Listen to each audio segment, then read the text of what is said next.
MVP.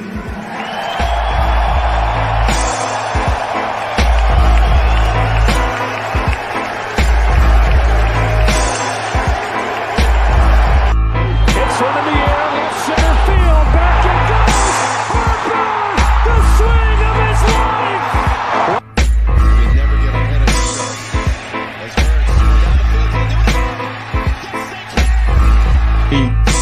I know Rangers do every day. It's always been that way for me. Always been a get better mentality every day, grow every day, be a better leader every day, be a better quarterback every day. And when that wrench do, I don't plan on missing no payments. So, welcome, ladies and gentlemen, to 3 in the Keystone, episode 72.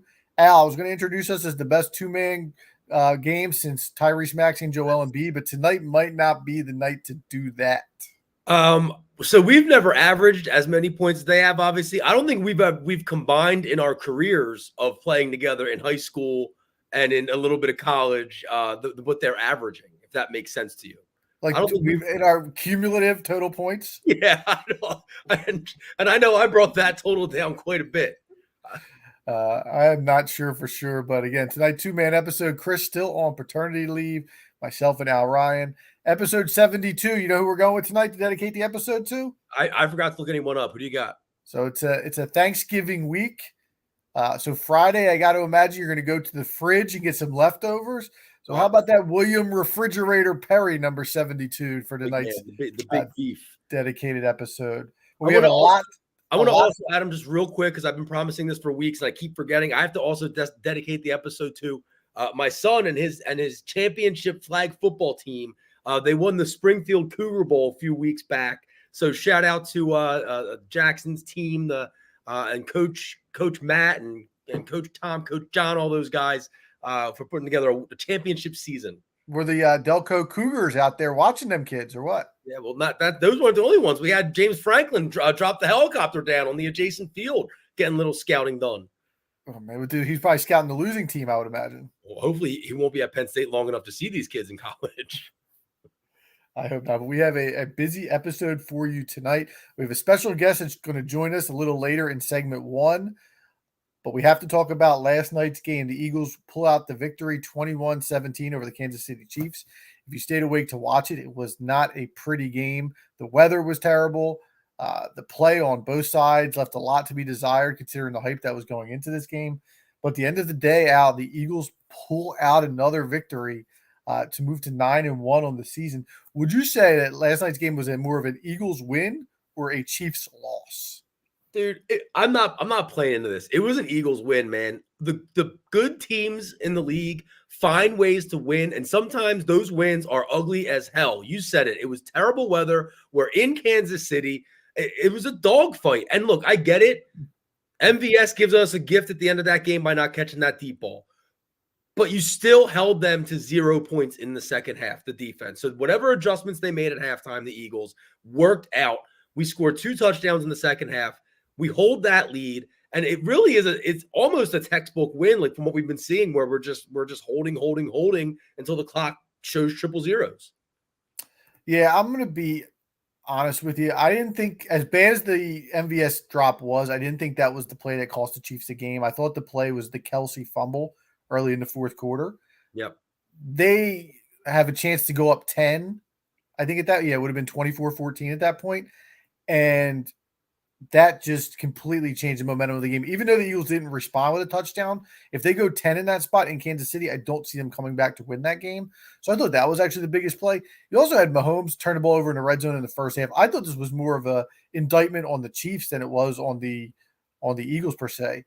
But listen, I was prepared at halftime to write down some notes about how I thought the Eagles were getting out physical, and they hadn't played very many tough teams all year, but they always just find a way, man. They find a way. You know, dude, we caused those turnovers. Like who was it? Roby that punched the ball out?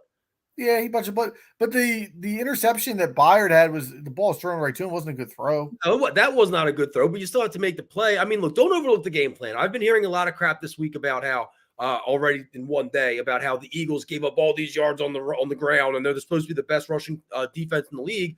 but they only gave up 177 passing yards to Patrick Mahomes, 4 yards per attempt for the best quarterback in the world. I mean, at the end of the day, I think I would say it was like 75-25. We won that game. I don't want to compare Donovan McNabb to Patrick Mahomes by any means. Oh, boy. God, does that receiving crew remind me of the crew that McNabb had in the early 2000s under Andy Reid when it was Thrash and Pinkston.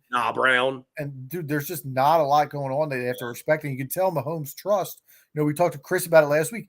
Mahomes has struggled with trust all year with those guys, and it's been crazy. Did you know, and we're going to talk a little bit more about this in segment 3, I think, that Jalen Hurts is the heavy favorite for MVP of the league at this point? Is he? I haven't looked at the odds, but 9-1. What, like, yeah, hasn't been very good. Well, no, but how many rushing touchdowns does he have already this year? Yeah, I know, but that's boosting. There's so much of that is the brotherly shove. You can, like, that's boosting. That's like saying Jerome Bettis when he used to have 5 carries for 3 yards and 3 touchdowns. Best 1 yard and 3 touchdowns.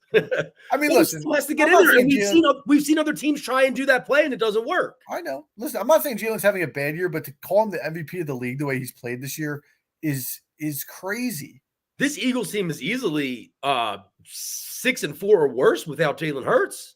You don't think? There's all the 1-score games. Depends who you're replacing him with. With the quarterback play in this league, you're you're probably right because the quarterback play in this league sucks. You're replacing him with Marcus Mariota. Well, yeah, they're definitely 4-6, 3-7, maybe. But that doesn't mean you could say that about 8 other quarterbacks in this league. Look how many teams have gone to their backup quarterback and have struggled. Well, not the Giants. That's true. Tommy D leading them along the way.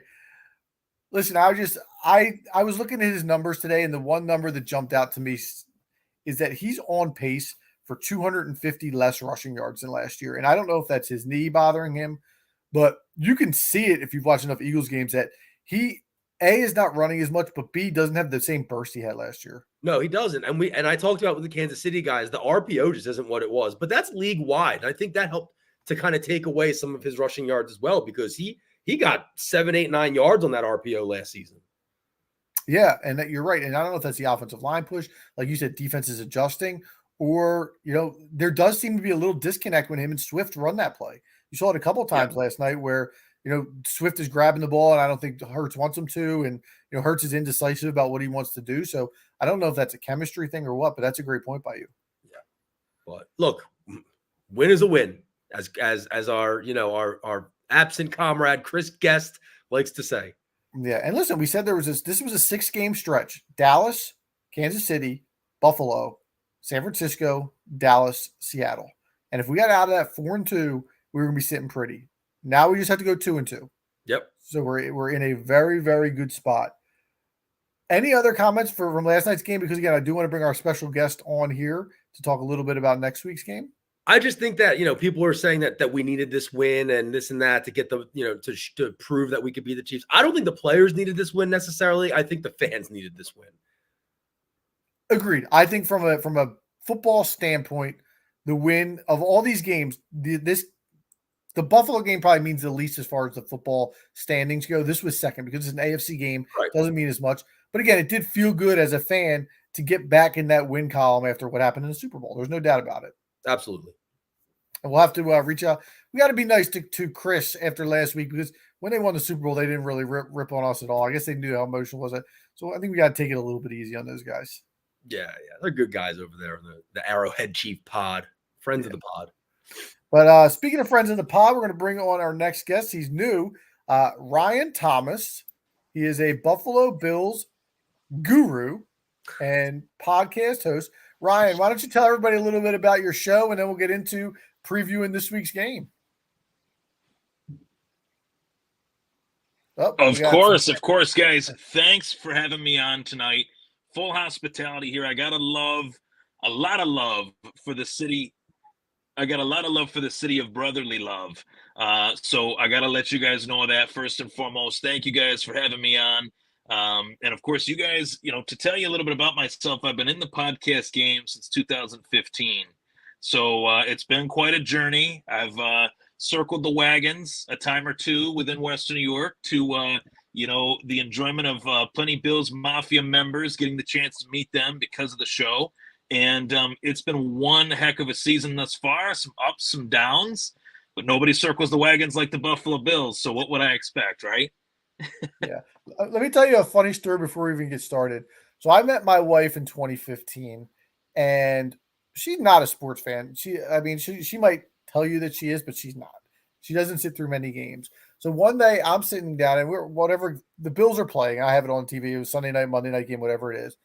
And then she just turns to me and goes, "Oh, circle the wagons." And I'm like, "How the hell do you know that reference of all the things in the world?" But she still says it to this day. So I'm not even sure where that came from or what that means. But God bless her for knowing what it is. Chris Berman made it up. Chris Berman, Boomer, ESPN. It basically circling the wagons means one week they'll blow the roof off the stadium, even though there isn't one, and then another week where you expect them to, they won't show up. You never know what you're going to get with the Buffalo Bills. Nobody circles the wagons of winning and losing. That's what Berman, what I think he was referring to. He didn't want to say that quite eloquently as I did, but I think that's the hint of the phrase. So it's very relevant to what's going on there this year. 100%. 100%. It hasn't been as relevant these last few years because, as you guys know, the Bills have been the cream of the crop of the AFC East. They've been running the division. It's been, the beast of the East, Buffalo Bills, as it was in the early 90s. And now we're kind of making ourselves a little bit of an uphill climb here. And this game against Philadelphia coming up Sunday at 4:25 is just as important as any. Yeah, so I want to start with I actually picked the Bills to go to the Super Bowl in the preseason. I had really high expectations. I thought they were flying a little under the radar with a lot of talk being on Cincinnati, a lot of talk being on Kansas City. You heard a lot of hype for Baltimore, as well as even like Jacksonville. And I just thought a lot of people were forgetting about Buffalo. But what has been the issue this year? Obviously, it's 6-5. They've kind of fallen under expectations so far this year. What is going on in Buffalo that's been the main issue with this team? Well, really going into the year, you'd think, man, they got a full arsenal offensively. Josh Allen, Stephon Diggs, obviously those are the two names. That's been the best duo since they came together in the NFL. Better than Mahomes and Tyreek, better, when they were together, better than Tua and Waddle or Tua and Tyreek. Allen and Diggs have been the best of the best. And you'd think that freight train would keep on rolling, but there was a little bit of an identity crisis this year with their offense, where they were previously like a pass-heavy, full arsenal, up-tempo offense. They tried to run a 12 personnel offense where they had two tight ends and rookie Dalton Kincaid and veteran Dawson Knox, who's put in a few good years here. And, I had thought that's a different approach to go bigger on offense and to change things up a little bit, be a little bit more balanced too in the run game. But it just didn't work. And a lot of that didn't work because Dawson Knox got hurt. So they had to reshuffle, going back to the 11 personnel, 3 wide receiver sets with an additional, tight end and Kincaid.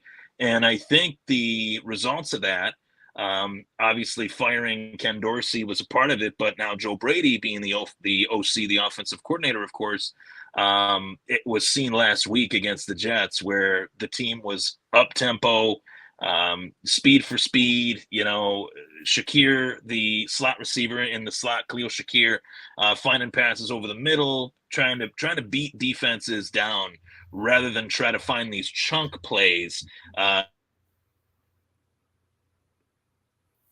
Well, I think we just lost Ryan there. Circling the wagons on that Wi-Fi. You don't know what you're going to get from that Buffalo Wi-Fi. Adam, I'm interested in. I want to know what Ryan thinks about Gabe Davis when he comes back on, because he's a guy he hasn't mentioned yet, but he's a guy that we've talked about in this pod before about not really being able to step up and grab that number 2 role and be like a steady receiver on the team. And I'm wondering, how much of that, are the Buffalo fans sick of this dude yet? Yeah, no, that's a good question. I don't know if they're going to be sick of Gabe Davis or just the fact that they haven't upgraded from that spot at this point. Because, again, these one-dimensional receivers, or what it seems to be one-dimensional receivers, aren't necessarily more of a commodity, let's say, than guys to be relied on. But there's Ryan coming back in here. We lost you there. Sorry about that, guys. All good. All good. Yep. So yeah, as I was saying, the identity crisis of their offense has been kind of what has led them to this record. Their defense has been phenomenal despite the injuries that they've had. Trey White going down for the year as well, and their defense has played phenomenally. So they're not where they are right now because of their defense. They mainly are because of their offense. That's fair. So Al was talking when you left a little bit about Gabe Davis and what the thoughts are from the fan base on his play, because I feel like we've been waiting for the Gabe Davis breakout for a couple years now. You know, we saw flashes in that championship game against Kansas City when he had the 4 touchdowns.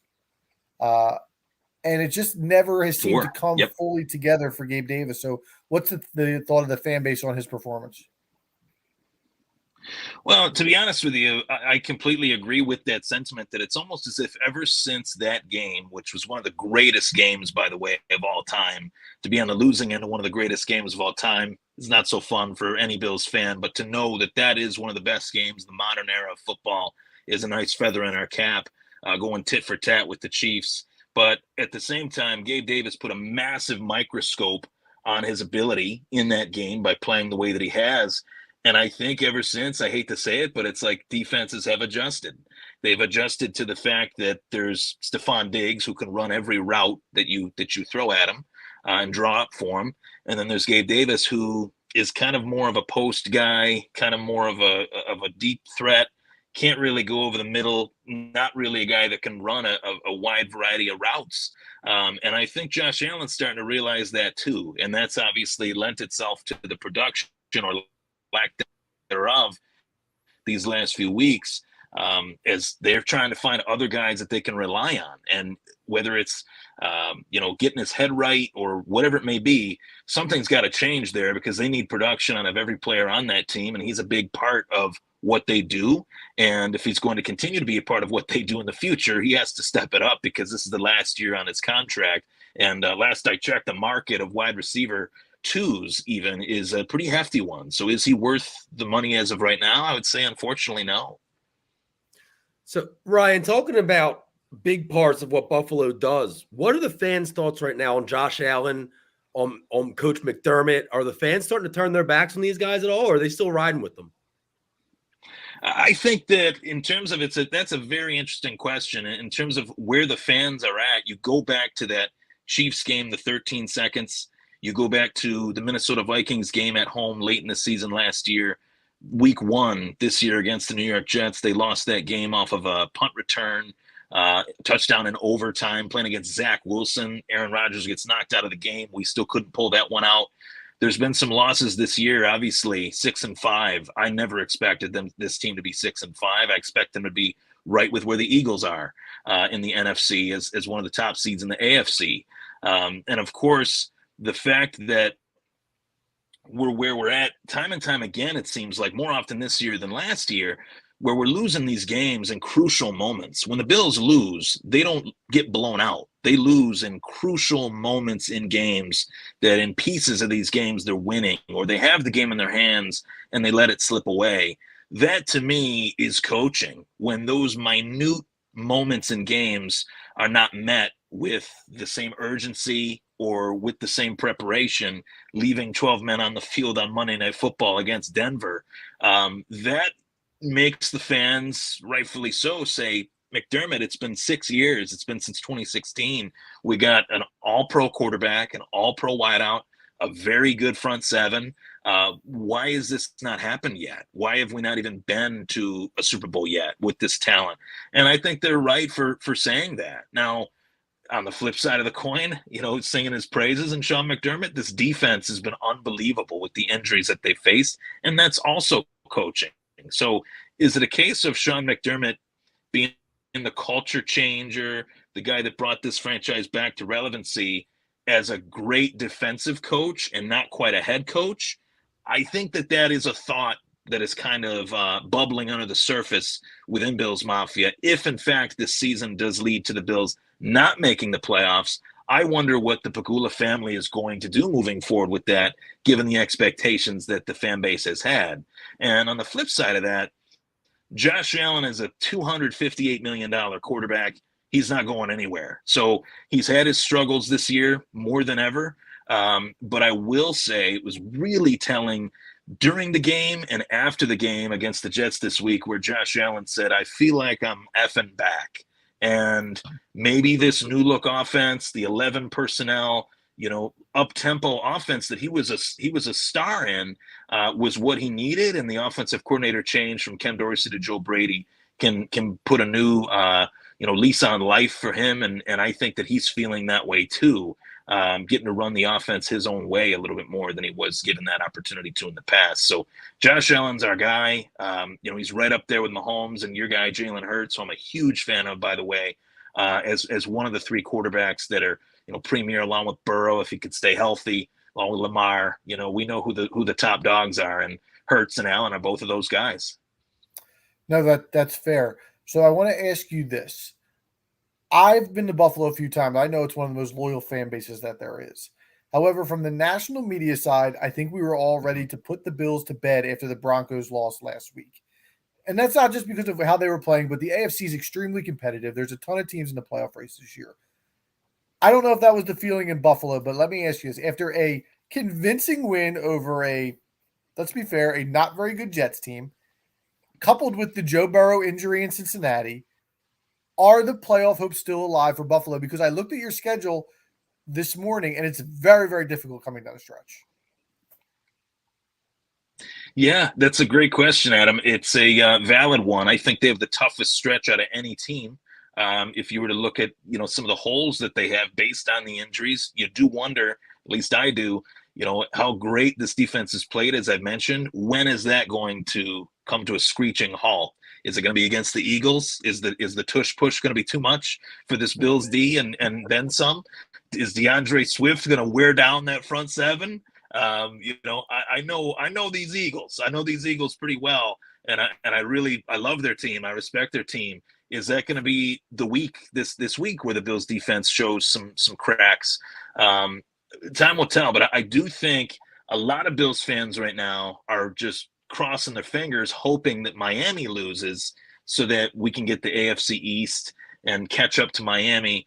But I know it. You guys know it. Rather than rooting for another team to fail, it's in our hands, 1 week at a time. They went into this past week against the Jets at 5-5, which is, to me, the same thing as a 0-0 record.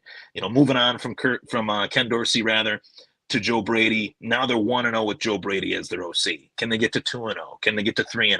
That's the thought process that I think they need to have, and take this week to week, because they got a gauntlet. And I do feel, though, that Bills fans came away watching last night's game between the Chiefs and Eagles thinking, if those two versions of those teams show up against Buffalo, we play sound defense, we play turnover-free football, we can win those games. But those are two very big ifs, because those turnovers were so common through the first 10 weeks of the year. That's the key to put the Bills in the playoffs, not turning the ball over. So let's get to this week's game. Obviously, the Eagles and the Bills. What concerns you about the coming into Philadelphia to play the Birds? Outside of the fighting Philly fans, I would say, just the fact that the Eagles are such a sound football team.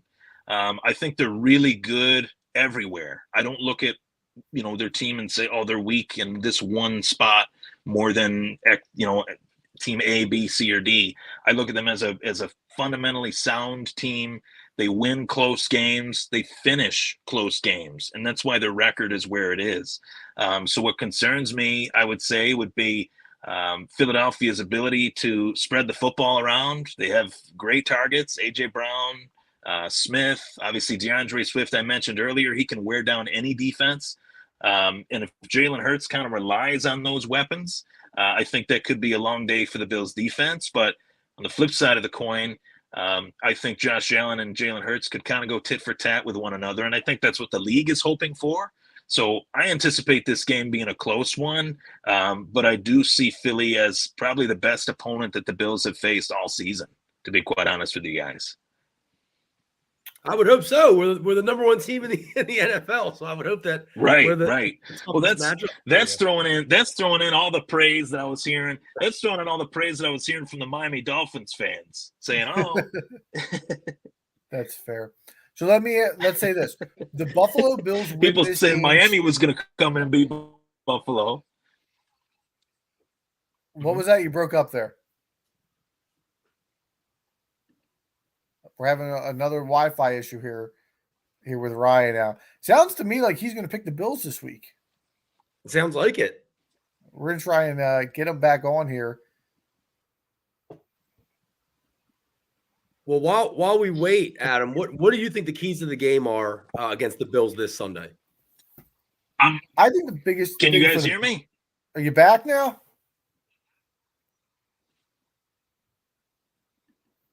I think we're going to lose him. We're going to see if he's going to restart and maybe come back on. To me, the toughest part about this game is going to be the bounce back from what happened last night. Yep. And to come off a game where you're having a Super Bowl rematch, it's on Monday night. It's a hard-fought game, a game that at halftime you might not think that you have a chance to win, and you pull it out in the emotional way that you did.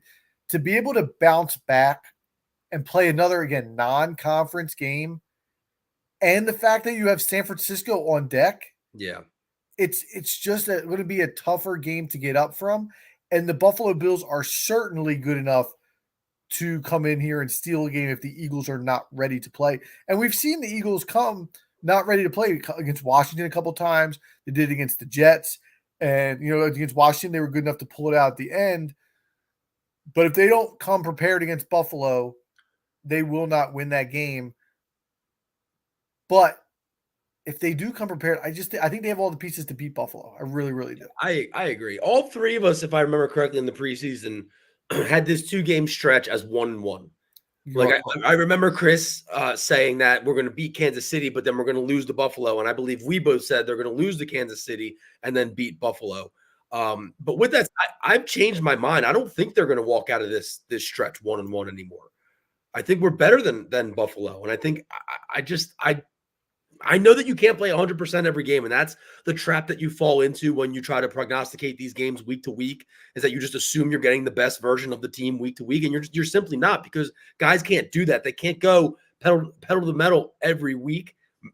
But I think we're better than this Buffalo team right now, and they make a lot of mistakes, and I think that we're going to see them making mistakes at the link this Sunday. So what's your final prediction for the game this week? Well, the Eagles are 19th in takeaways. They're 31st in interception percentage. The Buffalo Bills are 25th in giveaways. They're 28th in interception thrown percentage. So it's rock meeting a hard place, or something along those lines. I just think that if we can force Josh Allen into throwing some picks, that we will be able to win this game. And I don't want to say easily, but without too much of a sweat or a grind. So my prediction is, I think it's going to be an Eagles jump out early, force a couple turnovers, hold on late, and it becomes one of those wins that we've been used to seeing so far this season. Listen, the Bills lost the turnover battle 14-5 in their 5 losses. So I think that, again, if we can just force Josh Allen into making some of those mistakes, then it kind of becomes a little bit easy sledding for the Eagles if they can then just, like Ryan said, just run some DeAndre Swift in the second half. All right, we have Ryan. He's back. So, Ryan, I'm back. No problem. We're wrapping up the segment with this. The Buffalo Bills will beat the Philadelphia Eagles and then give us your prediction on the final game, on the game. The Buffalo Bills will beat the Philadelphia Eagles if they play turnover-free football and play their game. 11 personnel, Josh Allen mixing the football around. Shout out as well to a breakout talent that is not getting the attention that he deserves, James Cook. I think James Cook, a heavy dose of James Cook in this game, could be what really helps propel the Bills to victory. And what was the second part of the question? Score prediction? What's your prediction for the game? I'm going to say 28-24 Buffalo. Wow. We had vibes that you were going to take Buffalo. Mm-hmm. I mentioned while you were off that my biggest concern about this game is the letdown coming off the Chiefs game, which was such an emotional game for us, being the Super Bowl rematch, and having San Francisco on deck, who is a team that has basically been calling the Eagles out since the NFC Championship game. to be able to put 3 emotional games together in a row is going to be tough.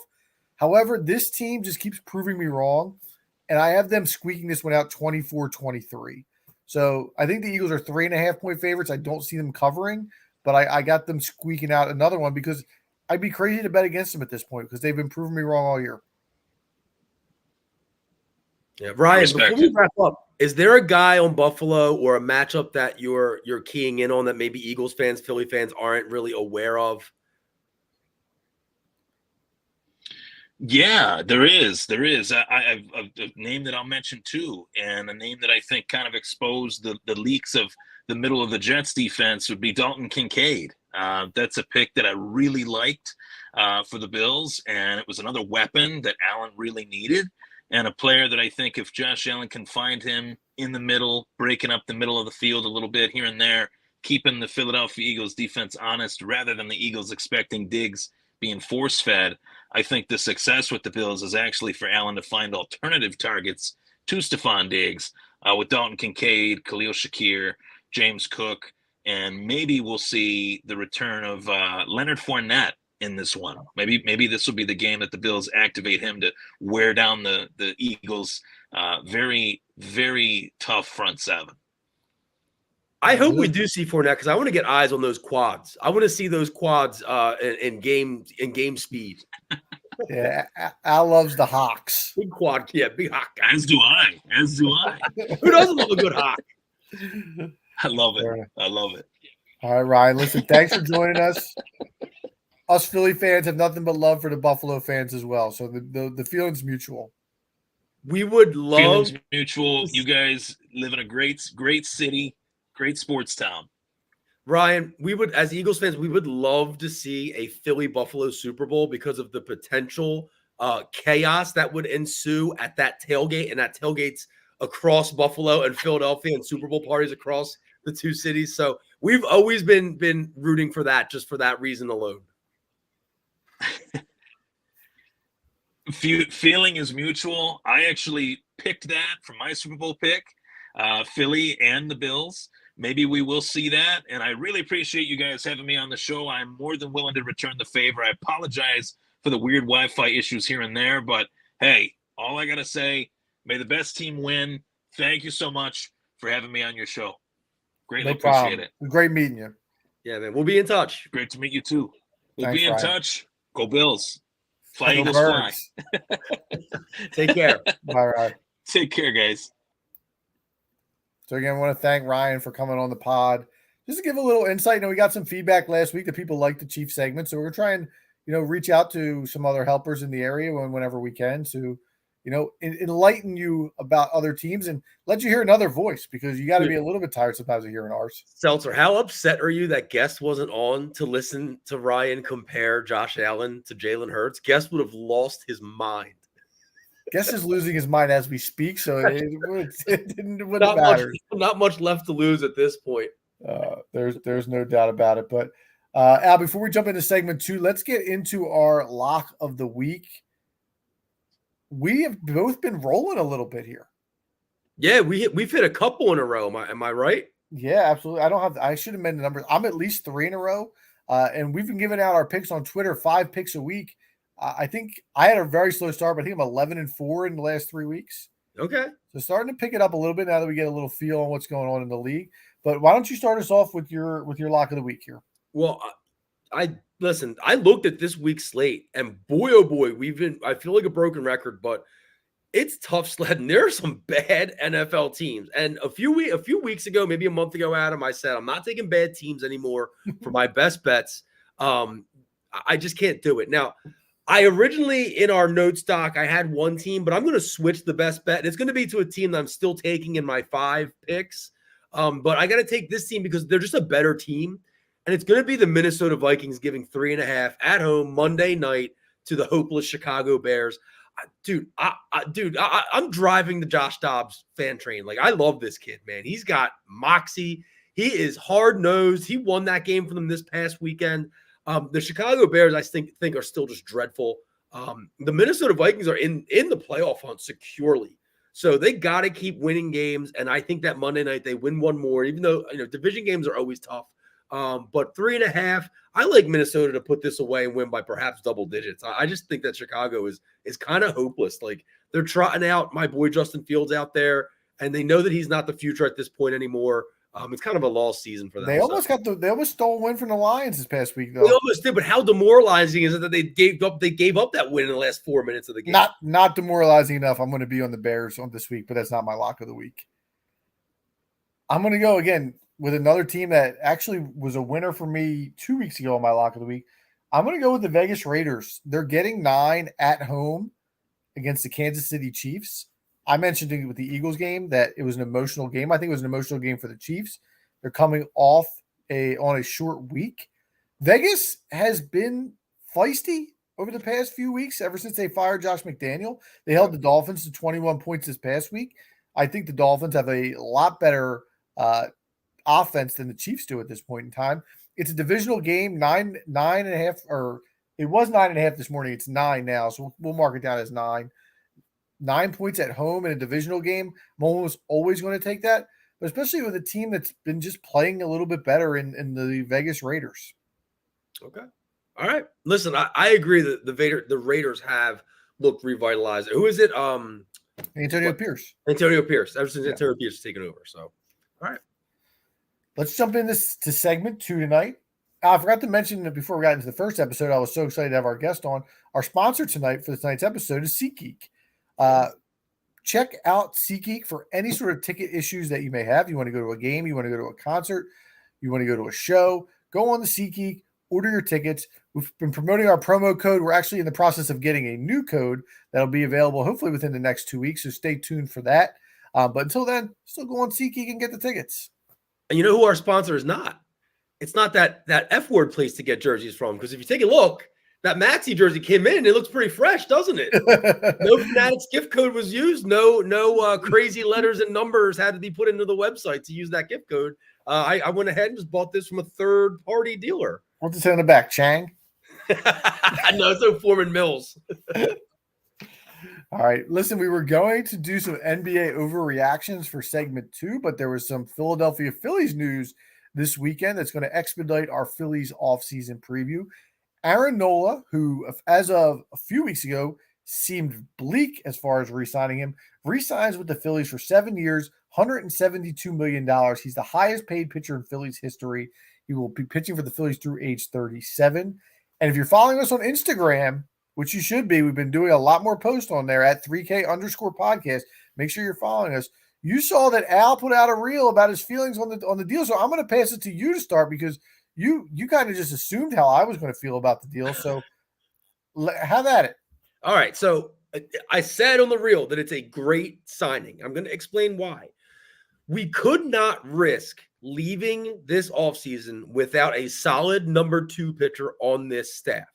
I know that Aaron Nola has had his ups and downs in a Phillies uniform, but at the end of the day, I still believe that Aaron Nola is a great number 2 and that he's somebody that's built to play in this city, not just in the regular season, but in the playoffs.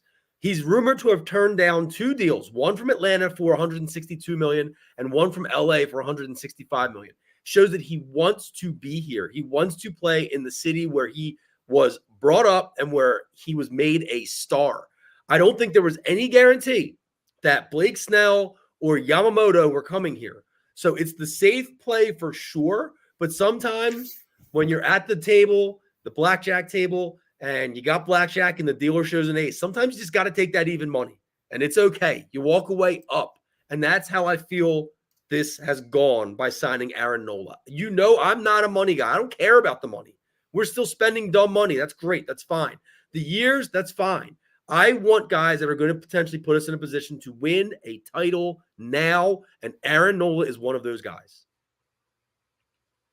I understand all your points. I'm kind of on the same page as you, but what I'll say is this. I think you said it right. It was the safe move. Yep. And my thought is that they didn't feel as though they had inside traction on Yamamoto, because I think they do think he was the number 1 guy.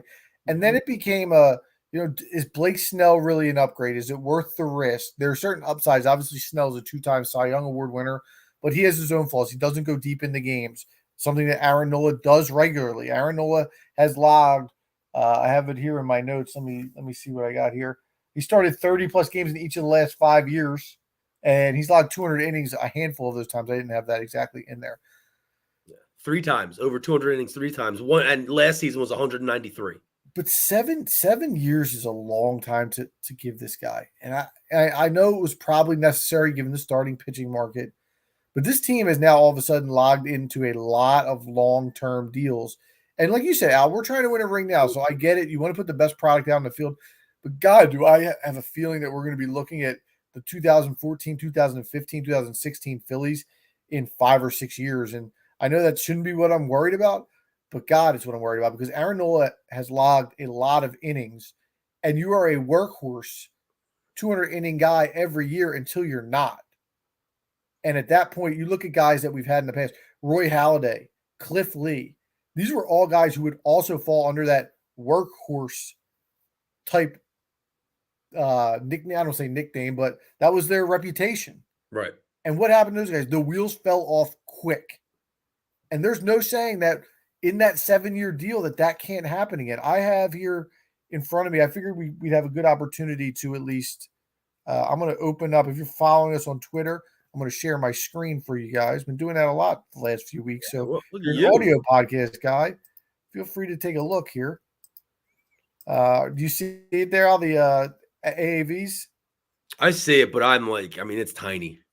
All right, hold on. We can do something about that. There you go. We're going to close these Get rid of these ads. What's going on with that ad? Spotrax needs to I guess better. we needed some new sponsors. I guess we got a couple on the screen right now. You ain't kidding. I can't get Sunday Ticket off there, I don't think. Yeah, you got to zoom out or something. Yeah, there we go. While you're zooming around, I just wanted to add in that, like, we saw you were talking about Blake Snell. We saw Nick Castellanos. It took him a year to get acclimated to Philly. Like, that's another thing that I think is safe with Aaron Nola is that it's not going to take him any time to get used to performing at a high level in Philadelphia. He doesn't have to get comfortable. He's not moving from a new town. He has roots here. He can plug and play, man. Like he's already been here. Yeah, but let's be real. 2 of the last 3 years, he hasn't even been good. Well, in the playoffs, I know obviously he had those bad games. Has he? In 2022, he had those bad games. Last year, he was phenomenal. This past year, he had a good playoff last year. I'm not going to hate him that. He didn't pitch great in Game 6 of the NLCS. Not that it would have mattered because I think we were toast at that point in time. But I mean, he wasn't that great in the playoffs the year before. He had a couple decent starts against the Cardinals, and I guess you got his Brave start, but they jumped out to a huge lead in that game. And then in the Padres series and the World Series, he wasn't very good. He's just inconsistent. I have here his last year, he had his lowest strikeouts per 9 since his rookie season and his highest walk rate since 2020. His home run rate doubled. So I just, again, like I know what I'm getting from Nola. I just don't think he's that good of a pitcher. And I mean, here's where you see, again, from an average annual value, I think we had some of the ads off here. You'll see where he sits. So he's going to be the 1, 2, 3, 4, 5, 6, 7, 8, 9, 10th highest pitcher in baseball. But again, with the length of the contract, that kind of exudes it. But let's look at some of these guys that have had long-term contracts. Jacob deGrom, 5 years, $40 million. I bet you Texas would trade that contract back after what happened in a second. Garrett Cole's a good one. I'll give you that. Patrick Corbin. Let's take a look at his contract. He signed 6 years, $140 million. Disaster of a contract. Steven Strasburg, 7 years, $245 million. Disaster of a contract. Carlos Rodon just signed last summer, 6 years, $162 million. I think he had an ERA of 7 last year. These long-term contracts to pitchers don't generally work out. And again, I know that you need to have a guy in this rotation that's going to be a number 2 because you're a World Series contender. That's what you are at this point in time. So it's difficult to not go in and sign somebody like that. I just don't know if Aaron Nola is that guy. But you have to pay. You're a slave to the market, and the market is not great this year for starting pitchers. I would have to imagine that they've had discussions already, and they've talked to Yamamoto, and they've talked to Snell, and they've even talked to probably like a Sonny Gray, and they probably figured, look, it's not worth the risk. These guys don't seem like they want to play for a Philadelphia, or we're going to get outbid by somebody. That's what I imagine. I think behind the scenes. I think Nola is a better pitcher than Sonny Gray. I don't think there's any question of that. Me too. I think Snell is better, but I don't think he's a fit because of what the Phillies like to do with their innings. So Right. I think that's kind of there. And Yamamoto is the X factor. Now there's still reports that they're still in potentially on him, which would change the way I feel about this entire thing. And that could kind of transition us to the offseason unless you had any further points about Nola. No, let's move on because I want to talk about these guys. Okay. So let's start in the starting pitching market. Obviously, as of now, the rotation would seem to be the same exact rotation you had last year with Wheeler, Nola, Suarez, Walker, and Christopher Sanchez at the end of the rotation. Yeah. Yamamoto is the X factor. If they pick him up, I think that changes my thoughts on the Nola contract 110%. He's a 25-year-old guy coming over from Japan. You know, we don't know a ton about a lot of these Japanese pitchers, but from all indications, he's been a superstar over there. If you slide him in as your 3 with lower expectations, that would be fantastic. I don't think they're going to end up making that move, but that would change the way I feel about a lot of things. I don't even think I think he might be the one. I think he might end up being the ace on that staff. You're talking about a guy that's won the Sawamura Award, 3-time winner. That's the Japanese Cy Young. He's a 3-time pitching Triple Crown winner over there, 2-time MVP as a pitcher. He's thrown 2 no-hitters, and he's got a career record of 70-29 with a 1.82 ERA. He's the guy I wanted the most, but just thinking about and looking at the history of these Japanese studs, they never come to Philadelphia. They don't want to play in Philadelphia. So I think that the Phillies understood that. Maybe making this move is something that helps to lure him in because, as you're saying now, it's like, hey, look what we already have at the top end of the rotation. You would just be another piece to help us get to that championship level. You know, you're going to make a name for yourself in this city. This city's going to love you. You got to hope that's what's going on behind the scenes. Yeah, I hear you in regards to the Japanese market. We haven't really had a ton of players outside of maybe Tadeguchi and Sotaguchi back in the day. Count, though. We didn't get them as like these studs that were like Bruce the roll Chen. fire. Bruce Chen. I think he was Chan-Ho Park at one point too. Chan-Ho Park was good for us. Yeah. That's a good pull by you. But anyway, I think it's different with this team. Like when you see the way the city has been in the playoffs, if you've been watching Major League Baseball, I don't know why you wouldn't want to come here to establish that type of market. But again, that's a different culture thing. And I'm not sure how that ends up playing itself out. But I think to go back and harp on the fact that we've never signed any of these guys, I don't think that takes us out of play with the team that we have right now. No, I'm not saying it takes out of play at all, but I'm just saying the history is there for us to be able to potentially just say, look, let's not bank on getting this guy. I think we're in a very unique position that we are a prime spot that players want to play at right now because they see the stadium in October and they hear all this stuff about how great the fans are and how people want to come play here. And who wouldn't want to play on a team with guys like a Bryce Harper and a Kyle Schwarber and all these guys that are great locker room guys that help bring that locker room together. I think right now we are the prime destination in Major League Baseball. We need to take advantage of it. I would agree. And it certainly seems like that. So with that said, let's kind of jump into the free agent market. Again, we said with the starting pitching, I mean, look, I have Ohtani on my list, but Ohtani's obviously not going to pitch next year. Did you give a percent chance for Yamamoto? It's 8%. Oh, yeah, I have 5%. Okay. And the one thing I think Yamamoto does is if he panned out and lived up to his potential, and obviously it would have to be year one, Wheeler is up for a contract at the end of next year. Yep. So with the money that they have out there, especially after what they just gave to Nola, right? If Wheeler has some sort of a down year and Yamamoto came out and did something more, then all of a sudden you have the opportunity, flexibility to maybe let Wheeler walk. Because, again, Wheeler's going to be 35 next year. Yep. And if you keep locking yourself into these pitchers, these guys who are older, it's going to come back to burn you at some point. So I'm curious to see how that plays out. I've heard they've been talking contract extension with him this winter. I would kind of wait and see, but especially after what you just gave him.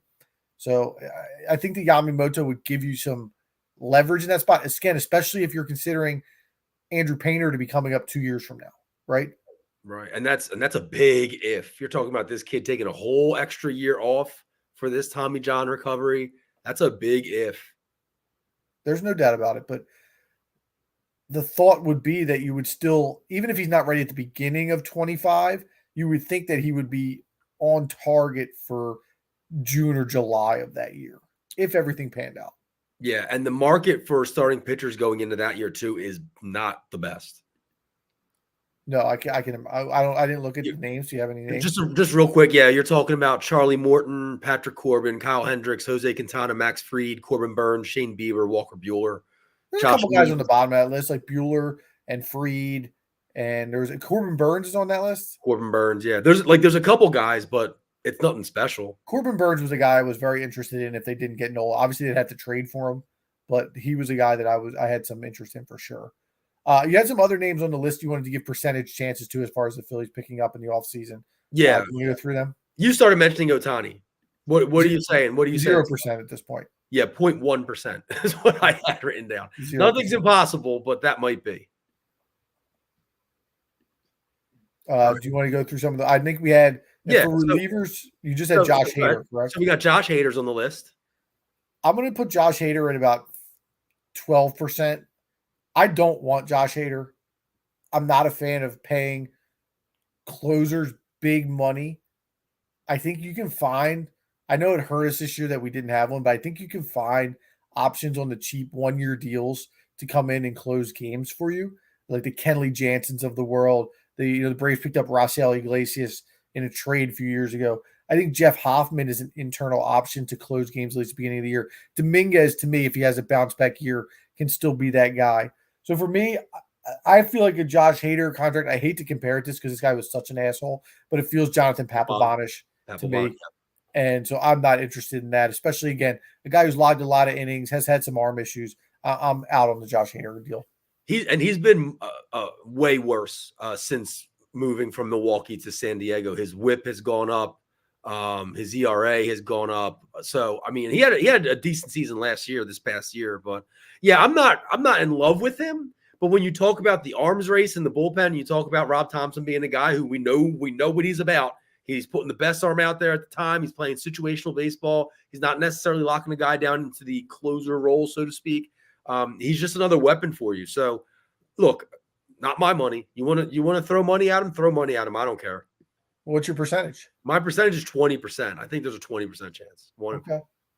The next guy I have on the list was the aforementioned Blake Snell. We talked a lot about him already. But the one thing that concerns me with him is, you mentioned it. He's not a horse. In the playoffs, he's never gotten to the 6th inning. He's always been just like a 5 2/3, 5 1/3, 5-inning guy. And he even though he did beat us in the 2022 NLCS Game 2, he still gave up 4 runs in 5 innings. So it's not like he's a world beater in the playoffs either. Yeah, he's also a guy who would drive Philadelphia fans nuts because he led the league in walks this year, and that's been a story of his MO. He just finds the way to wiggle out of jams. Obviously a high strikeout guy as well, but seems to shy away from contact and tends to pitch that way, which, I mean, I can tell you personally would drive me insane. The odds of getting Blake Snell are 0%. If they wanted Blake Snell instead of Aaron Nola, they would have Blake Snell at this point. Okay, I went 4%, slightly under Yamamoto. Never say never. And I think that if at the end of the day, if it turns out that winning a championship in front of like a fan base like ours is important to him, then he might, make some things happen to help meet us in the middle there money wise. But yeah, I don't see it happening. The other person I had was Sonny Gray. So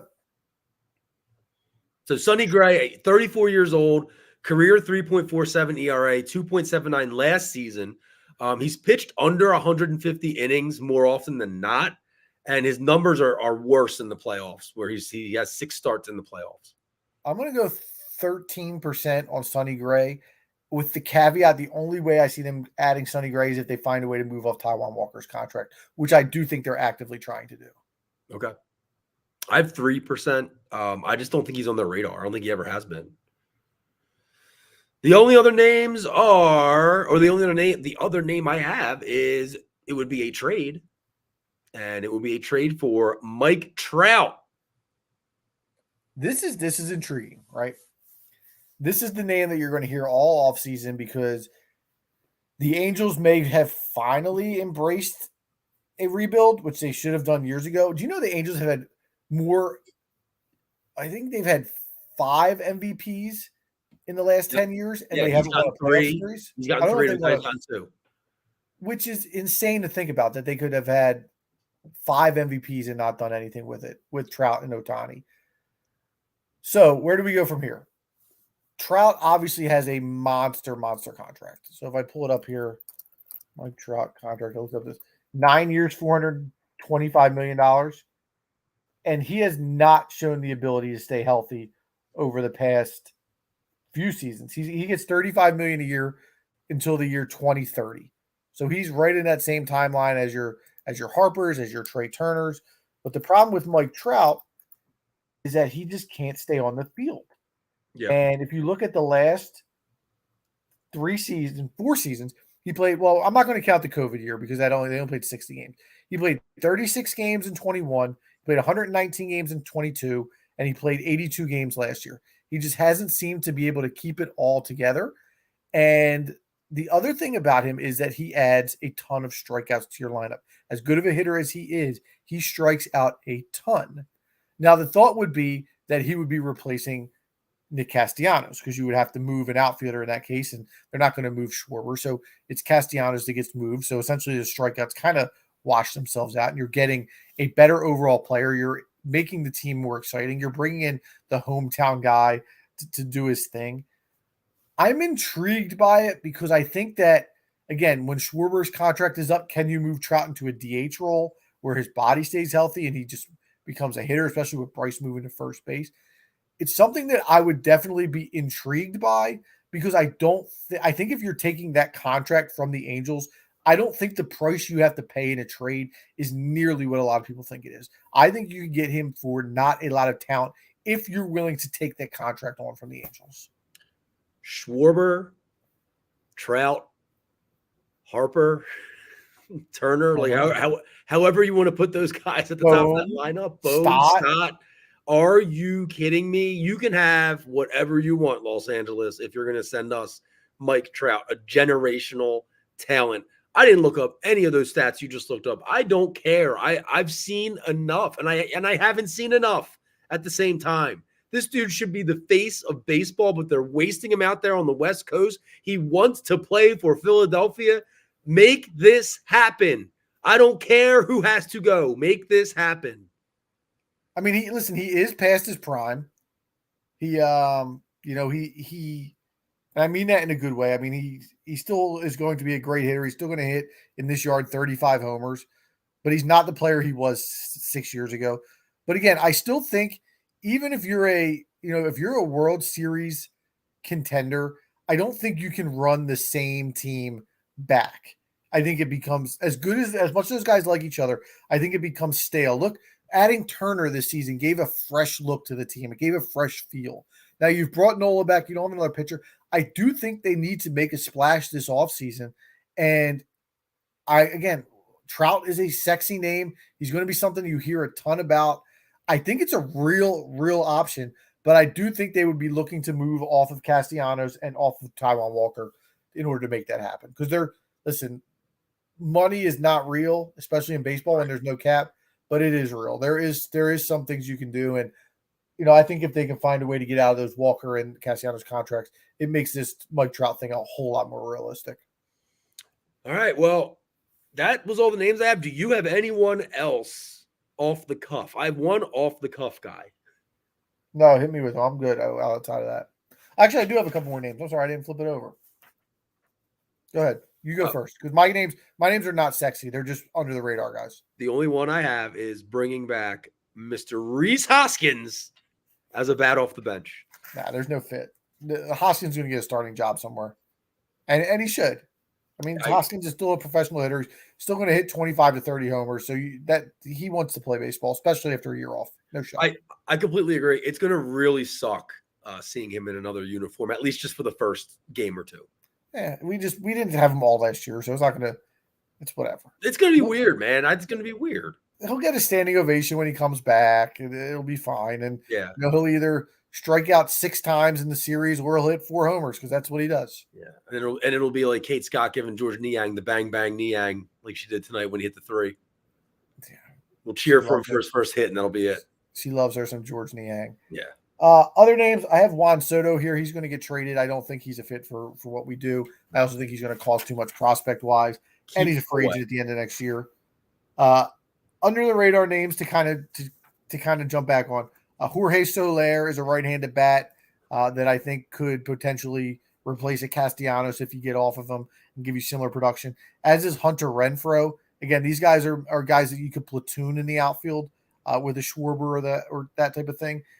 In the bullpen, bring back an old name, Hector Neris, who's been fantastic for Houston. Always liked him. Always liked him as well. Would be a great addition to the bullpen.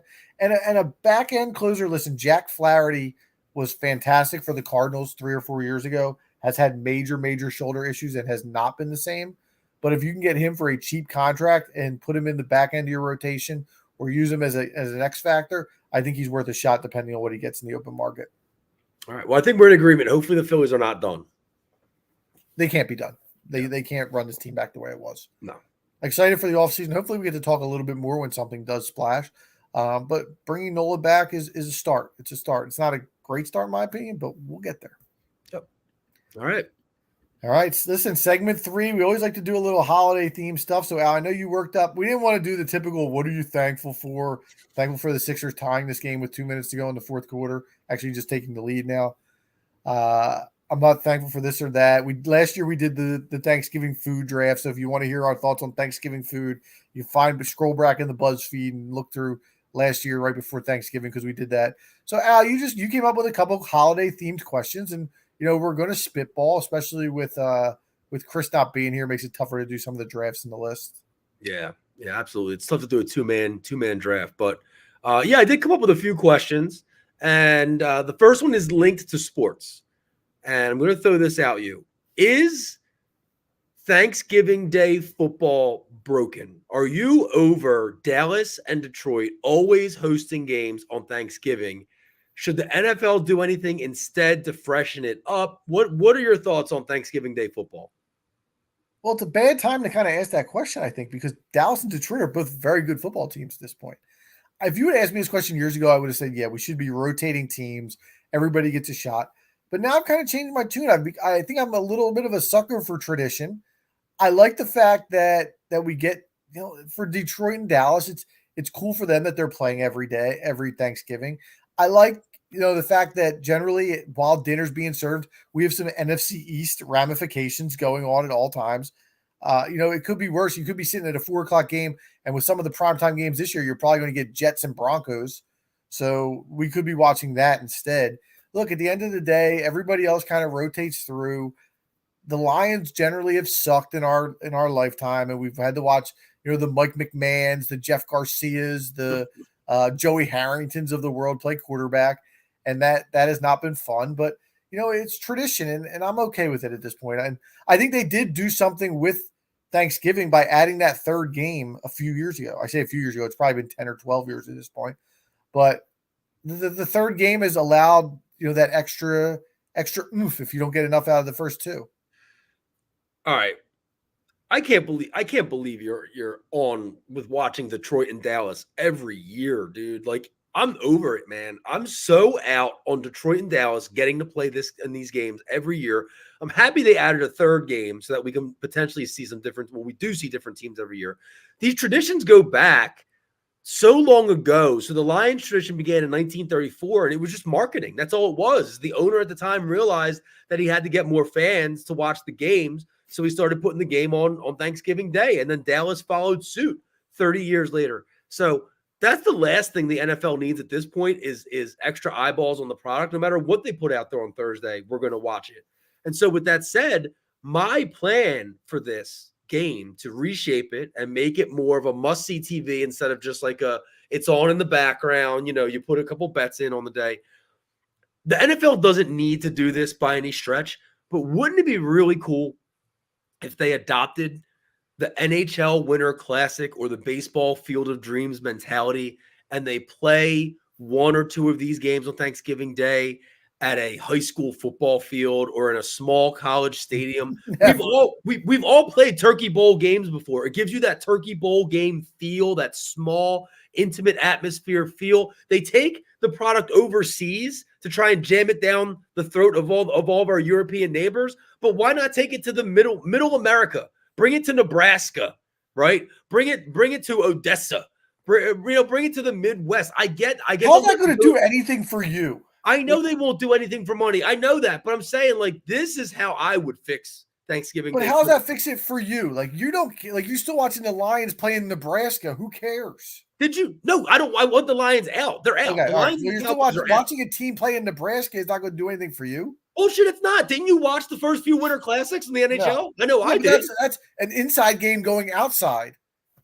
Okay, This is no football outside. Didn't you watch the first few times Boise State finally made it on television and see the blue field? Not really. Didn't you watch the Field of Dreams game?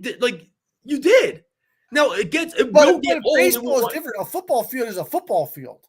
It doesn't matter. Like this will run its It's course. the same thing as like going to a baseball stadium is cool because all the stadiums are different. Going to a football stadium is the football stadium is a football stadium. No, I disagree. You can do things that make it different. Like so baseball plays the Little League Classic every year. And then you see the guys out there in the stands yucking it up with the kids and all this and that. Like, that's cool. Like, I want to see something different. I don't need to see Detroit and Dallas every year with these stupid galloping gobblers and these 15-legged turkeys and all this crap. It's all old. Like, just give me something fresh. You got no respect for these guys trying to get home for their families. You got no respect for families. Well, no, I do have respect. I have respect for the guys that are having to go to Detroit and Dallas. Imagine having to go to Detroit for Thanksgiving. Imagine you have to go to Nebraska. That's fine. Drag both teams out at least. That's what I'm saying. You're disrespecting the teams here. Yeah, you got all these poor Green Bay players. Jordan Love's just trying to get home, probably to his girlfriend, have a nice little dinner with his family. He's gonna stay. He's got to spend a night in Motown. Get out of here, dude. I want to interrupt this because we're gonna pause for a second here. The Sixers have just called timeout. The game is tied at 110 with 13 seconds left. The Sixers will have the ball coming out of the timeout. That's tied. Yeah, you missed it. Your boy Embiid. The game was tied before they had the ball. They threw a pocket pass to Embiid on the foul line, and he was wide open. And he wouldn't shoot it, and then he ended up fading away. Like he waited for somebody to come guard him, took a fadeaway, missed it. Pat Bev all over the offensive glass, grabs it, pulls it out, hits a little floater. They went up 2, and then they just on defense. Garland drove. They fouled him. And he made both free throws to tie. Pat Bev is a dog, man. He's lulling me to sleep. He's making me believe in him, even though I know that he's not a guy that's going to contribute in the playoffs. After he made it, dude, all he was like, one stop. He's so lovable, man. He's so lovable. Shame he sucks at basketball, but he's so lovable. Such a good teammate too. All right, we're on different pages on Thanksgiving. Listen, like I said, watching a team that you're going to compete against in the NFC East over Thanksgiving dinner is better than just throwing in at 2 random teams out of a bag. No, just wait until Hayden grows up a little bit and you're trying to get any reason to make him watch a game. And then all of a sudden, you know what I mean? You're watching Detroit and Dallas every year on Thanksgiving. I'm telling you, dude, like Jack, we love that, like the stupid Nickelodeon games that they throw on just because it's something different. All right, let's pause here for the 13 seconds. Who's taking the shot? It's got to be Embiid. It's going to be a pick and roll. It's going to be Maxey and Embiid at the top of the key. Embiid at the top of the key. Evan Mobley guarding him. It looks like they're spreading it out. It's going to be Joel and ISO, that's for sure. He's going to dribble at the top 5, 4, 3, fadeaway jumper at the foul line, not even close. Yeah, I saw it on the score app that it said end of fourth quarter before you even started rattling all that off. Welcome to YouTube TV, my friend. Not even fucking close. All right. Well, as the Sixers host the Cavs in this league tournament game, let's talk about hosting something else. I've hosted Thanksgiving before. I had to host it. I want to say it was 3 years ago because my mother-in-law had surgery and it was too much for her to host everything at her house. And it's a lot. So would you rather host Thanksgiving or Christmas, or would you rather just host another holiday that you would rather throw in that mix? I think the debate has to be Thanksgiving or Christmas. The other ones are way easier. Yeah, they're all hosting Easter is a joke. Yeah. Oh, it's a great question. I'm going to say Thanksgiving's going to be the easier of the two. And it's close. But at the end of the day, you're not getting out of making a giant meal at Christmas. The meal is the most intimidating part of Thanksgiving, right? You have to make the turkey, the mashed potatoes, the yams, the Brussels sprouts, all that, the stuffing, all that good stuff. But you don't get out of, just because you're hosting Christmas doesn't mean you're getting out of making a meal. And then you have to have all the good decorations up. You got to have a properly lit tree so everybody can take pictures by it. You're going to have people opening presents, so you got wrapping paper all over your house. And I also think that more people are willing to help with the Thanksgiving meal when they come over. People are going to offer, hey, can I bring something? Hey, can I do this? But people don't always think about the Christmas meal. I think you'll get some help, but you probably don't get as much help as you would get for Thanksgiving. So I think Thanksgiving's probably the easier holiday. And then again, you don't really have to, not that we've had bad Decembers, but you don't have to worry about weather as much in November. And if it's nice out, there's been a couple Thanksgivings where we've been able to go outside. And There's been a couple Christmases we've been able to go outside the last 5 to 6 years. There was one where it was really warm, but you're more likely to get a good Thanksgiving than you are to get a good Christmas. Yeah, I don't disagree with you there. Hosting a Thanksgiving is so much more stressful than hosting a Christmas. You're constantly juggling, trying to have conversations and entertain your guests, and also cook all these different things that are being put out at dinner time. And you're going to have people criticizing you. You're going to have people asking you questions and, you should do it this way. You should do it that way. That's not how I do it. The Christmas meal is so low pressure. Like nobody's really criticizing the Christmas meal. It could be something easy. Don't you know what the big ham on Christmas? I got to be honest. I've never liked ham. I'm not a ham guy. So to me, it's like the Christmas meal is kind of an afterthought. Christmas is it's so much easier when you have kids too, and all their stuff is already at home. You're not transported. Like all they want to do is stay home and play with the toys they just got that morning. Well, so bringing everyone there, now they can play with all the stuff with all their relatives, their cousins, their aunts, their uncles, everybody else. They can all play together. Everybody's taken care of. The decorations in the tree have already been up for a month, so you're not putting anything new up. Christmas is definitely the way to go as far as hosting a holiday. I think having a kid changes your spectrum a little bit of what you want to do here because of what you said. Like you don't want to have your kids unwrap all the toys and then have to bring them somewhere. That sucks for them. Yeah. So that does change things. But again, your house better be spick and span, man. People want to take those Christmas pictures. They want to see your decorations. You better have the lights up, and that may take us into the next topic that you want to discuss. For me, I think the Thanksgiving, if you're critiquing somebody's Thanksgiving dinner, then you can fuck off and not get invited back next year. Like it is what it is. Everybody's trying their best. Well, the whole reason why I have to cook the turkey anymore at our Thanksgiving dinner is because I critiqued my mother-in-law's turkey. Well, that's what you get. That's what you get. She said, fuck you in a nice way. She cooked the turkey next year. You, how can I keep my mouth shut? She cooked the turkey. She cooked the bird the day before and then just put it in the fridge overnight. You can't do that. That's a violation. Yeah. So I'm now in full. You go overnight it though, don't you? Wait, what's that? Matt McCunny in the chat. This year's I lost it there.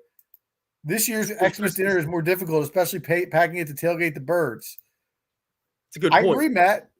That's a good point. And you got to bring. You can't just be bringing that little tiny charcoal grill that props up on the tailgate if you're cooking a whole bird at the tailgate. How many? This is again somewhere. How many Santa Clauses are you going to see at that tailgate? Oh wait, well that's getting to my last question. Okay, we're going to get there in a second. But let's go to question number 3. And Matt, you can chime in. When do you start decorating for Christmas? When is it appropriate? Because Adam, there's already houses with the lights up. You can see in some of the windows here, and the trees are up. Everything is up, and that was like right after Halloween. Some of these houses around here. So when do you do it, and when's it appropriate? So by when do I do it? You mean when does my wife do it? Because I don't get involved with that shit. With that said, I used to be a little more stringent about this. Look, I don't think the lights should be lit before Thanksgiving. Right. Agree. However,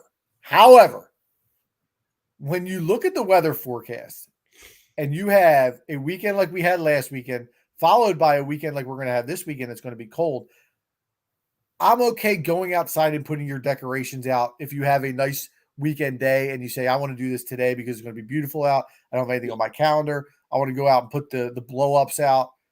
I think that's perfectly acceptable. And at that point, if your lights are up and you just say, screw it, I just want to put my lights on because I'm proud of them, like I'll excuse that, but I would still personally just leave the lights off until after Thanksgiving. Do you hang outdoor lights? So we put them on our back porch, and then Megan we don't have any outlets out front, and I don't really want to get the extension cords involved because then the doors is propped open and this and that. So we have Megan bought some solar lights for our bushes that are out front. So we put those out, and we have some lights in our backyard. But other than that, we just decorate inside. Okay. And yeah, by I mean Megan does. We do. Our tree is up. Our tree is up. Oh wow! It's a fake tree. Fake tree. Okay. We We went do up. the It went up on bushes. Saturday. We do the bushes out front. I did the lights on the actual house one year where I got up on the ladder. My brother-in-law, Kevin, came over. He helped me get the ladder up, and I went up the ladder and put everything up on the gutter and everything. And within a week, they fell. Like only half of them fell. So I had to go back up. And it's terrifying up there, dude. I mean, you're talking about you're 25, 30 feet in the air. Like it's horrible. I hated it. So I did it one year. I told Casey, I said, I'm never doing this again. Like you got your 1 year. I'm never doing it again. We wait. Casey's birthday is December 9th, and she refuses to let her birthday be overshadowed by Christmas. So we cannot decorate until after not just Thanksgiving, but after whenever December 9th should fall, which this year is on a Saturday, which is it kind of cuts it close then because now we only have Sunday to decorate. I grew up in a house where my mother decorated on the Saturday after Thanksgiving. The whole house was blown up from floor to ceiling with Christmas stuff. I mean, it took her and my father, really, it took my father all day, both days, Saturday and Sunday. And as I get older, I'm starting to appreciate more decorating the house for as long as possible because it's such a short time of the year and the kids love it. And it just is so nice to have that Christmas scent we get the real tree, so the real pine tree scent, and just all the decorations around the house. It puts you in a better mood. I think so. For me, we do it after December 9th, but I think it's acceptable any day after Thanksgiving. I think that's a selfish act by Casey, if I may say so myself. Even selfish act by a selfish person. Yeah, and that was her jab on me on the Instagram picture today, of her laughing at my photo. She was loving that. Yeah. Look, all right. Well, I got mad respect for the guys who go all out though, and I think for those people, they want to have their show on as long as they can. My neighbor across the street, who we're very friendly with, there's a competition in our area, and he competes every year. He won first place, I think, 2 years ago. After he kept getting third place every single year, and it was hilarious. But he's up on the roof, man. He's putting up the blow ups. He's got it all going on. Maybe I'll send a picture out on our Instagram when he's done. He was out there this week, but I have not seen the lights on for this point. We have two houses within 5 minutes that one house is just covered lawn, roof, everything, blow-ups, animatronics, lights, you name it. And then the other house, it's really cool. It's a full light show that is to the beat of music. So like music plays on speakers and then all the lights go to the beat of the song. It's like it's a whole show. So it's nice because like I said, it's only 5 minutes away. So that's we always check out those two houses every year. That's pretty cool. All right. Last question. You mentioned a lot of Santas being out potentially for the Eagles-Giants game on Christmas Day. We just went to an event on Sunday where there was a Santa at this event. It was at a bar, but it was like there was local vendors. And so there was a lot of families, kids. It was an outdoor bar. So, kids can run around and be loud and jump around, whatever. And there's music playing.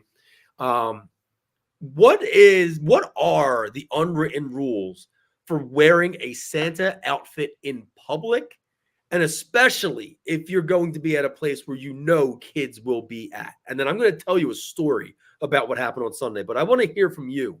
What are the unwritten rules? What would you expect a Santa how they would have to behave? Okay, so we're taking we're taking out the Santa Claus that is at your family Christmas, the uncle who dresses up for the kids at the Christmas. No, this is public Santa. If you're over the age of, if you're in your 30s and you're dressing up in Santa, and I know that's going to be harsh and a lot of people aren't going to like that, I think you're a loser. Like, I think in your 20s, you think it's funny, you're drinking, you go out to SantaCon, you're doing your thing. I get it. Ha, ha, ha, ha. I just think it's overplayed at this point, and it's like borderline creepy if you're that old and you're still in a Santa costume, in my opinion. So I think you're going to have an older age for that. But I don't get it. Like it's overplayed at this point. People dress up as Santa all the time. I'm not into it. I don't think it's that funny. So one story about that is last year I had taken the kids down to Citizens Bank for, it was like a tree lighting or something, and then went across the street to Xfinity Live to get a bite to eat, forgetting and not knowing, because it's not in my universe anymore, that it was the running of the Santas. And so we go in there and there's just guys in their 20s dressed up as Santa all over the place. And as soon as we walk in, my kids are like, oh my God, Santa. And this one dude, like, bless him, he did his best, but he's 3 sheets to the wind, and he comes over and like he bends down and just like because the kid's like, can we take a picture? And I'm like, yeah, sure. But dude, I'll send you a picture of this guy. Like, he didn't even try. It was obvious that he wasn't Santa, which my kids recognized later on, that we say, it's a helper Santa. It's not, actual Right. Santa, that he has to send the helpers out. But just as far as, dude, at an event, so like, let me paint the picture for you. Sunday, we're at this bar, and there's probably hundreds of people. And again, there's kids everywhere. And there's an older gentleman there. He has the real beard. He looks great. I mean, the outfit looks stupendous.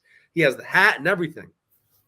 What are the rules as far as his behavior goes at this event where people are asking him to take pictures? And he's walking around. I mean, he's making himself seen. He's not just sitting at a table. He's dressed as Santa Claus. What are the rules that he has to kind of go by? I mean, listen, in this day and age, you got to be careful what you're doing, right? Is he's there on his own accord, just dressed as Santa, walking around this restaurant, or like did the restaurant pay him to be Santa? He was there with people, like his family, I guess, or his friends. Like he was like, but no, I am 99% sure he was not like a paid Santa. I'm 100% sure, and you're going to find out why in a second. All right, we're going to hold this answer as the Sixers are now. Don't look on the score app. Close it out. Stop staring at your phone. I'm looking at the YouTube Live app, the YouTube TV app. Down 1, 18 seconds left. Just hold for 1. Let's get this game over with. Oh, down to Maxey, down the lane. Missed it. How the fuck did you miss that? I'm even behind you. This ref doesn't know what to call. He's not sure.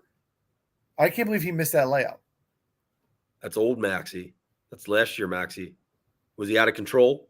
No, not really. I mean, they did a good job of contesting him at the end, but I mean, I can't believe that it was a very, very good look. I'm going to see the replay in a second. Yeah, dude, he just missed it. It was an easy layup.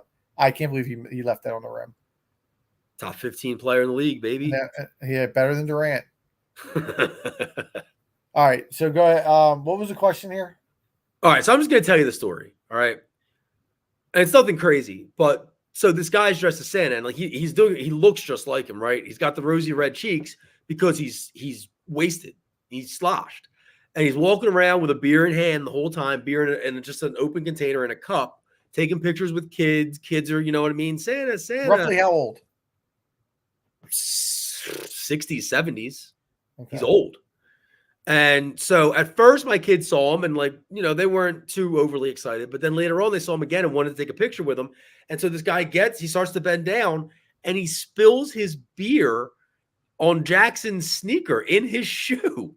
And we take the picture and Jackson walks away and his face is like mortified. And he's just like, Dad, Santa spilled beer in my shoe.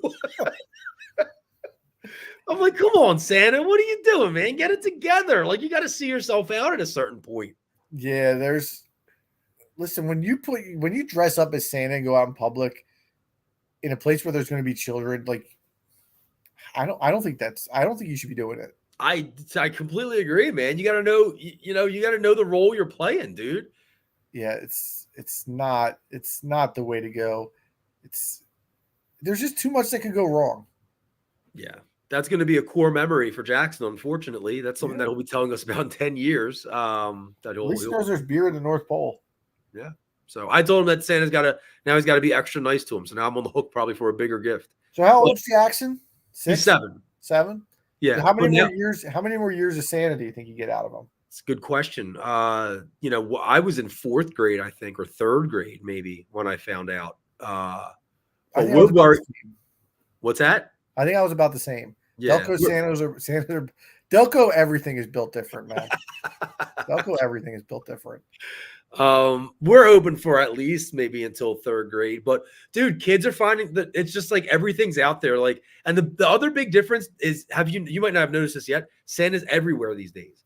There's so many parades, there's so many events, there's so many things. You see Santa 15 times before Christmas Day. When I was a kid, I saw him once if I was lucky. Yeah, you got your picture or something like that. I think you got to explain it as though it's like these guys aren't the real Santa; they're just representing Santa and what Christmas means. That's 100% that what we tell our kids. They understand that. So, yeah, I think around 9 or 10, and like you said, I mean, these kids right now can just go on Google and say, "Is Santa real?" and they're going to find out the answer. Right. We didn't even have that option. So, how did you find out Santa wasn't real? Oh, my mom just told me straight up, matter of factly one day. Yeah, and I was crushed because I didn't know. I had no idea, and she just crushed my heart. Dude, my wife's mom and dad never let her believe in Santa because they wanted her to know that they got the gifts for her. It's tough. It's tough to swallow that sometimes, man. And sometimes I mess up. Like, so I said he broke his Nintendo Switch the one year, and I was like, dude, we're not going to get you another one. And he's like, well, you didn't get me it anyway. Santa did. He's like, Santa will get me another one. I was like, Yeah. I forgot. Yeah. So It's it'll be interesting for the holidays. First holiday for Hayden. I mean, I don't think I have to get him. We get him much this year. no. You're definitely this is like the preseason for you. Yeah, people are gonna buy stuff for him, and that's gonna be enough. Yeah. You know what he can give to his mom and dad? Maybe a night of sleep. You gonna get the elf on the shelf? No, fuck that. Oh, yes, you are. Megan already ordered it. Oh my god. How bad was the shot? Like barely grazed the net, but they went out of bounds off of Cleveland, so we're gonna get the ball back with 2 seconds left. All right, let's wrap this up. I want to watch this. All right. We will drop that beat. See you next week.